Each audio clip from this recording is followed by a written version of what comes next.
Stroke को पहचानना बिल्कुल आसान है। इसके लिए आप सिर्फ 5 चीज़ों को याद रखिए। दैट निमोनिक है fast, F for face, face को देखिए पेशेंट का या जो भी आदमी है उनके फेस को देखिए, उसमें एसिमेट्री आपको दिखाई मिल सकती है, दोनों तरफ इक्वल नहीं होगा। एंगल ऑफ माउथ डेविएटेड मिल सकता है। आँख को जब बंद करने के लिए कहेंगे तो आंखें बंद नहीं हो पाएगी, that is facial asymmetry. A for arm, arm को आप देखें, मरीज को बोलते हैं या आदमी को बोलेंगे कि आप अपना हाथ उठाइए तो हाथ को नहीं उठा पाए या मूवमेंट कम हो जाए तो आप सोच सकते हैं कि इनको लकवा हो सकता है।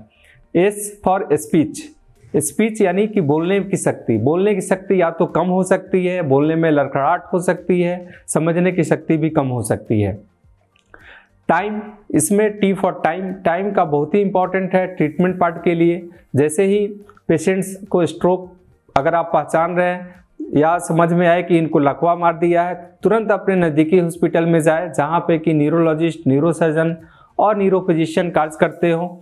वहाँ जितना जल्दी आप जाते हैं उतना जल्दी आपकी डायग्नोसिस होगी। सीटी स्कैन या एमआरआई करके ये पता किया जा सकता है कि स्ट्रोक को हुए कितना टाइम हुआ और उस अनुसार से गोल्डन आवर्स में आपका इलाज शुरू हो सकता है, जिससे आपकी जान भी बचाई जा सकती है और हाथ पावर की शक्ति भी तुरंत रिटर्न हो सकता है।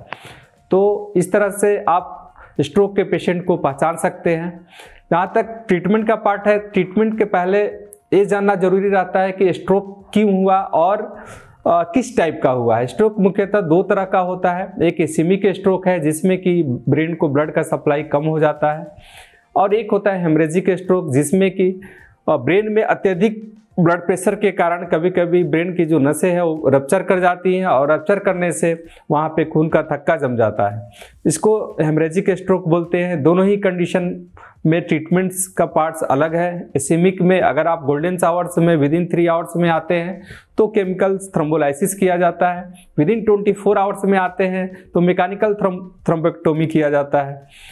और अगर हेमरेजिक है और हेमरेजिक के कारण मास इफेक्ट हो रहा हो तो फिर उसमें ऑपरेशन की ज़रूरत पड़ती है, जिसमें क्रेनियोटोमी करके क्लॉट को निकाल दिया जाता है। अगर उसके अंदर नस का गुब्बारा है तो गुब्बारे को क्लिप लगाकर उसको क्लिपिंग कर देते हैं या कॉइल के द्वारा इंटरवेंशन से उसमें गुब्बारे को। रिस्क फैक्टर्स, इसमें इंपॉर्टेंट रिस्क फैक्टर्स है हाइपरटेंशन, बीपी का बढ़ना। इसलिए आप कोशिश करें रेगुलर दवा लें, एक्सरसाइज करें, योगा करें और बीपी को कंट्रोल में रखें, 140/90 से कम रखें तो ज़्यादा अच्छा है।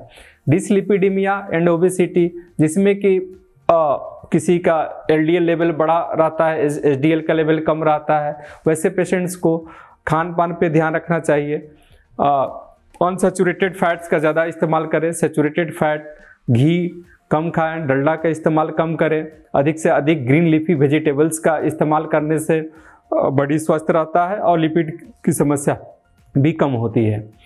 इसके अलावा और भी है, जैसे कि माइग्रेन, जो कि लेडीज़ में सामान्यतः ज़्यादा देखा जाता है। ऐसा देखा गया है कि वो अधिक ओसीपी का यूज कर रही है इसलिए उनके सर दर्द है। वैसे कंडीशन में आप योगा करें, मेडिटेशन करें, अपने लाइफ स्टाइल को मॉडिफाई करें जिससे कि सर दर्द कम हो। अगर इससे भी नहीं ठीक होता है तो फिर आप न्यूरो से कंसल्ट करें और अपने मेडिसिन को प्रॉपर लेते रहें।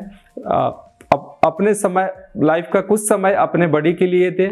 सुबह जल्दी उठें, रात को जल्द सोएं, सुबह में योगा करें, एक्सरसाइज करें और मेडिटेशन का काफ़ी रोल है। मेडिटेशन कम से कम 20 मिनट करें।